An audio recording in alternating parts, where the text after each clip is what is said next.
So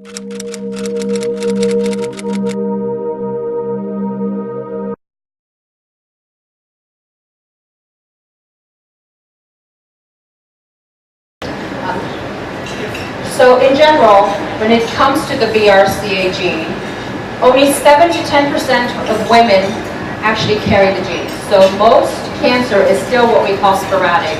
We don't know why women got breast cancer to begin with. Of the 7 to 10%, a majority of the women carry either the BRCA1 or the BRCA2 gene. There are other genes that are slowly being identified that will be available for women who are negative for these two genes, to be tested for additional other genes if they have such a strong family history. Next slide. So in terms of the risks of breast cancer, these are the risks in the general population. So by the time you're 70, you have about a 10% chance of having breast cancer if you have no family history. If you carry the gene, your risk is close to 90% that you will develop breast cancer in your lifetime. By the time you're 50, your risk is 50%. So that's why women who carry the gene choose to prevent themselves from actually getting the breast cancer and doing the bilateral mastectomy. Correct. So every year, men and women should be going to their doctors to get a physical examination. In addition, if you notice that you're becoming more tired, you're not eating as well, you're losing weight and you can't explain why you're losing weight. If you notice a change in your body, so for women, if you notice a change in the way your breasts appear, if you feel a lump, if you notice that when you go to the bathroom and have a bowel movement, you notice a little bit of blood in the toilet bowl, you should bring those things to the attention of your doctor. If you start to have unexplained abdominal pain, and you suddenly can't seem to eat very much, or you get full very easily, those are things that your doctor should know besides seeing you once a year.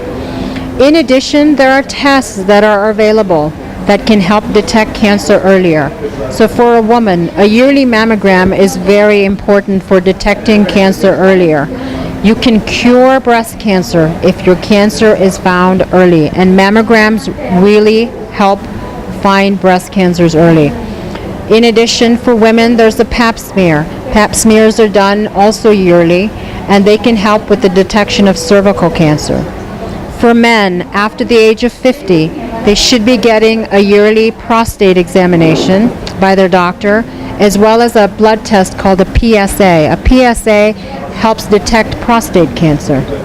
And more importantly, for colon cancer, every person starting at the age of 50 should get a colonoscopy every 5 years. A colonoscopy looks at your entire colon and will take out any polyps during the colonoscopy. Polyps, if left in 5 to 10 years, can become cancer. So if they're taken out, you can actually reduce your risk of getting cancer. So this is what breast MRIs look like. This is what a normal breast looks like. That's the cancer right there. So the contrast is picked up by the MRI. This is a woman that had only a 2-centimeter cancer on her mammogram. We got an MRI on her. You can obviously see this is not a 2-centimeter breast cancer. This whole entire thing is the breast cancer. So it gives you a lot more definition.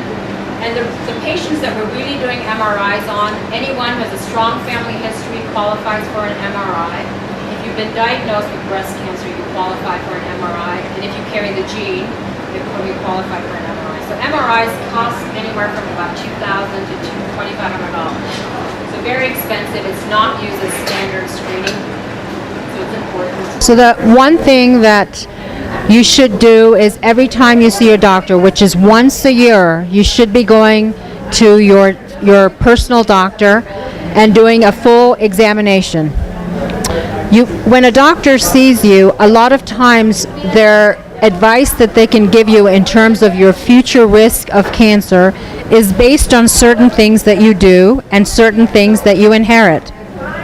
So if you have a family history of colon cancer, if you have a family history of breast cancer, your doctors need to know that, because that's how they can advise you on what tests are available that can be done so that cancers, if you were to get a cancer, that it would be found very early. Most cancers are very curable. The other thing is behavioral issues. So there are certain things that most people do that can increase your chance of getting cancer. Smoking. Smoking puts you at risk for multiple cancers besides lung cancer. Alcohol. Alcohol puts you at risk for breast cancer. It can put you at risk for pancreatic cancer. So there are other cancers that it can be putting you at risk for if you drink an excessive amount of alcohol. And an excessive amount of alcohol is 2 or more glasses of wine a day. The other thing is your diet. So being overweight puts you at risk for certain cancers, colon cancer, breast cancer. So it's not the kind of foods that you're eating, it's maintaining your weight. So you want to maintain a diet that's low in fat, that's not a lot of refined sugar, that really can help you reduce your risk of becoming overweight and getting cancer.